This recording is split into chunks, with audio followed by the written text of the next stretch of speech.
Okay, boys and girls, we're going to be drawing the boots today, and they're not as hard as you think. We're going to start out with a line that's about a fourth up the page here. So we're going to draw us a line, goes all the way across like that. Not all the way across, but almost to the edges, about 1.5 inches away from the sides. Then you're going to mark the middle, just kind of eye it out. There's the middle here, and we're going to draw two nice big heels side by side here, and try to make them the same if possible. Alright, this one's a little bit larger here, so let's just try to make them as close to each other as possible.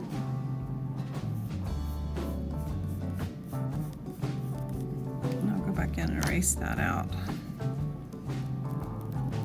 It's best to always draw lightly before you so you don't have to erase and leave a bad mark on your page. Okay, and then inside we're going to draw another little heel or a little curved line just like that. Try to make these about the same as well. And then we're going to draw another one that's just the same distance away from the bottom one. Just a little bit above it like that. Alright, now we want to have the boots are facing frontwards towards us here. So we want to make a place for the laces to go up. So we're going to come up, and it doesn't have to be straight. Okay, we want our boots to be fairly large. So here we go. Then you're going to split it right here and just kind of go out to the side. And it can be a little bit off right there at the bottom, but it kind of shapes out the letter Y. Then you create these little wings on each side. And then you connect with a curved line in the back. As you come down the sides, just remember that the boots are worn and they've kind of got some little wiggly shape to them. So you don't have to wiggle it too much, but you want to kind of give it a little bit of a swirly line here. Not too swirly. It's just a little curvy. And we'll do the same thing on the other side.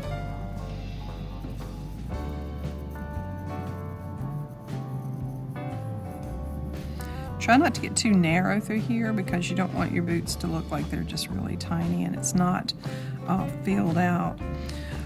When you draw your laces in, we're going to start out by just drawing little circles that would be about even on each side. Where the boot bends, you want to kind of turn your little eyelets a little bit. And then just keep them about even on each side.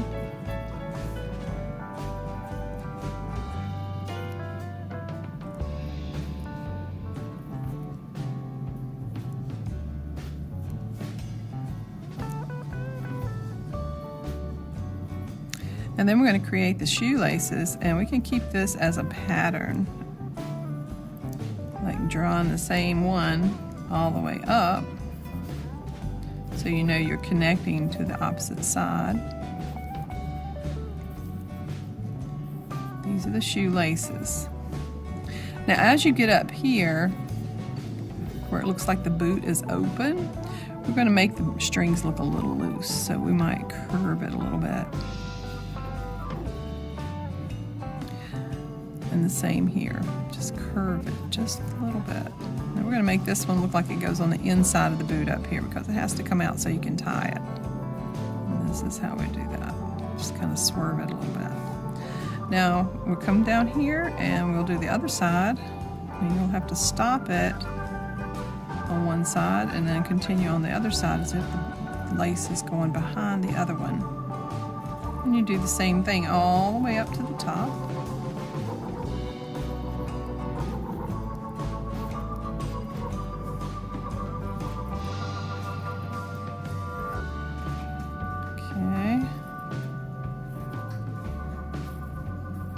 As you get to the top, you want to make sure that you make the boot strings loose on this side as well, So we'll continue to do that here.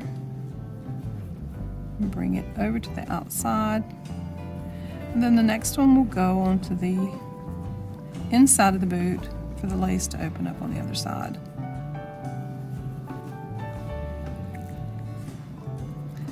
Bring your strings out on the opposite side.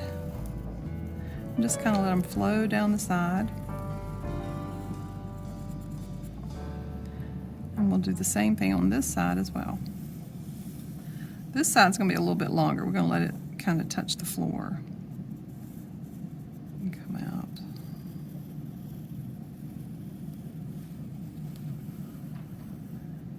Then we have the tongue in the boot, so you can start down in here like this and just kind of draw that little curved line that kind of represents that boot tongue. And then we do the same thing on the other side. So we start out in the middle, like the letter Y, start opening it up, and it can be a little off-center here. Don't forget your wings on the sides. Then we're going to connect with a curved line at the top. Again, we're going to come down the side of the boot with a little curved line. Remember not to curve too much. And again on the other side.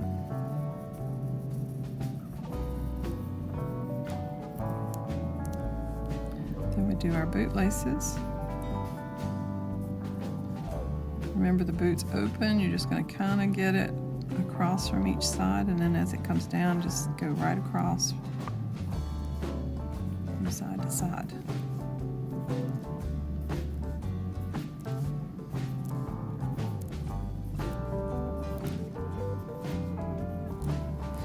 Then we're going to create our laces.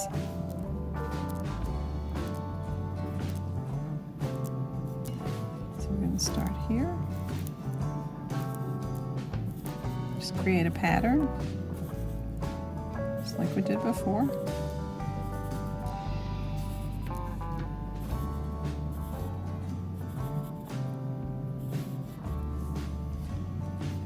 Remember to get loose with your strings on the top part where it's opened up, because they've loosened it up so they can put it on their foot.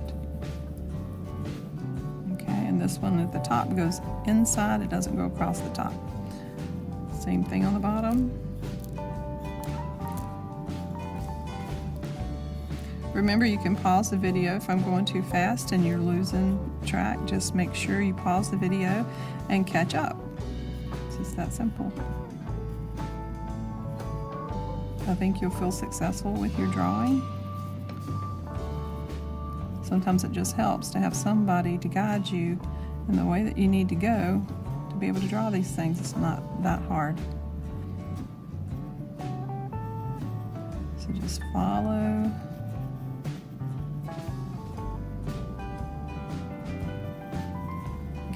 Loose with your strings here at the top. Remember not to go over the edge, just like I did. So I'll erase that. I have to stop right there at the side of the boot, right there. And finish that one out. And bring the string on the outside, and we're going to bring this one to the floor too.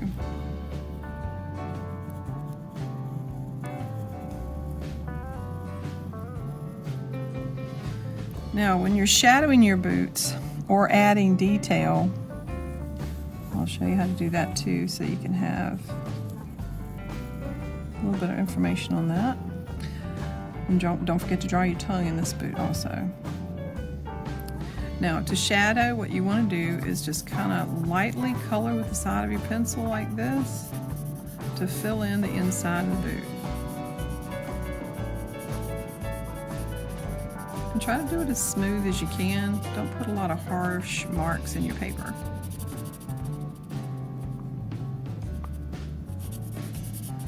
Now, once we've got that light gray in there, because it's darker down in the bottom of the boot, you can take your pencil and darken it out down in the bottom here, and then just gradually get lighter at the top. That causes it to have depth and make it look a little more like 3D.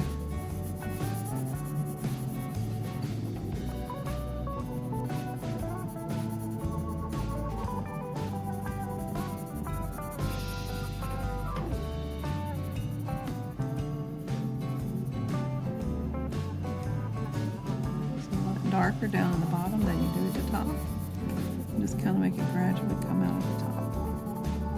And lighten up. There you go. Let's do the same with this one.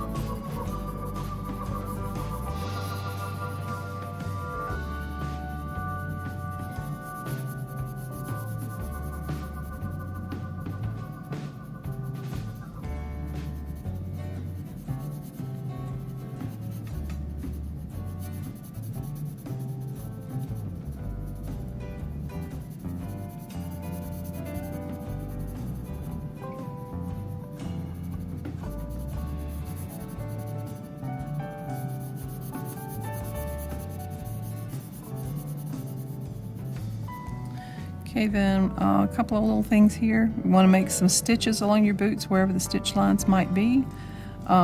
Usually they're around the edges of the eyelets. So you would do that on both sides. This gives it a little bit more detail.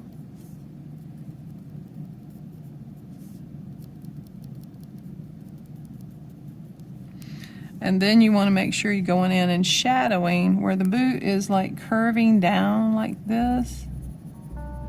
Just lighten the pressure on your pencil, don't press hard. And just put in a little shadow where it curves in on each of those curves. Now, I'm not going to make you watch the whole thing. I'm going to just give you an idea here. Just try not to make it look like stripes. You don't want it to look like you have just colored dark stripes around the sides of the boots. This is just a little indication that the boot has been bent by wearing it. So wherever it slopes down, like you had a curved line here, you know you're going to curve it in with a shadow a little bit more. Here is a shorter curve, but it's wider, so you would do it a little bit different. So don't make them all exactly the same.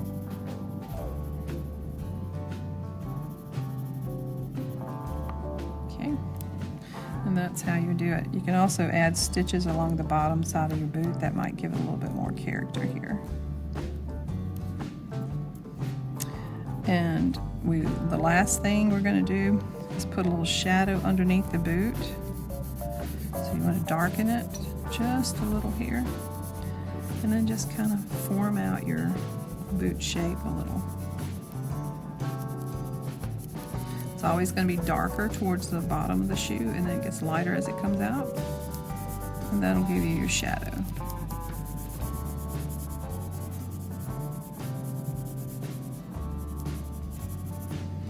So you can see what the stitching and the shadows done for this boot, and I will finish this out.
Okay, now that we have traced our boots and we've gotten it all in there, we didn't really have to trace the shadows. That's something we would color in later.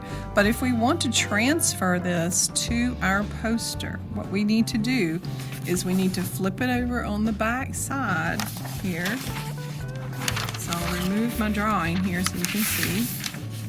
And on the back side, what I would do is I would color over all of my lines really, really dark. And I'm not going to do the whole thing here because I do demonstrate this again. But I would go in and I would draw over my lines nice and heavy on the back side so that I would have lots of graphite to transfer. Okay, so here we go. I'm just going to do a small portion here so you can see what I'm talking about. All right, so that's all I'm going to trace over. Now, when you get ready to do your drawing, what you would do is flip this back over, place it on your piece poster wherever you're going to draw it, and then, or whatever you're going to draw it on, you might be just drawing a picture of the boots here, but you would press, and I suggest using a colored pencil. That way you would know what you have done and what you haven't done. So when you do this, it's going to transfer your image right back over to your poster, okay? So, or whatever your surface is that you're drawing on. So just make sure that you're going over all of your lines like that, and you will have your lines transferred here so that you can just go back in and draw over these lines to get your picture in perfect order without a lot of erasing. And that's the whole deal with tracing your drawings and putting them on the surface that you want to have a finished product of, is that if you transfer it like this, you're not going to spend a lot of time erasing mistakes that you've made. So if you can do this, it would be great. Okay, so you can place your items together. I think the other day I was showing you how you could place your boots down, draw your boots, and then you could put the world globe that you had drawn behind your poster like this. So if I wanted to use these together, I would just place them together like that, and then I would transfer them to my paper so that everything would fit together. And that would go with like putting national monuments in the sides here instead of grass on the poster. So whatever it is you want to include in your poster, you could use your tracing paper to place it in the perfect position. So again, you don't have to do a lot of erasing. And this is just a little trick that I've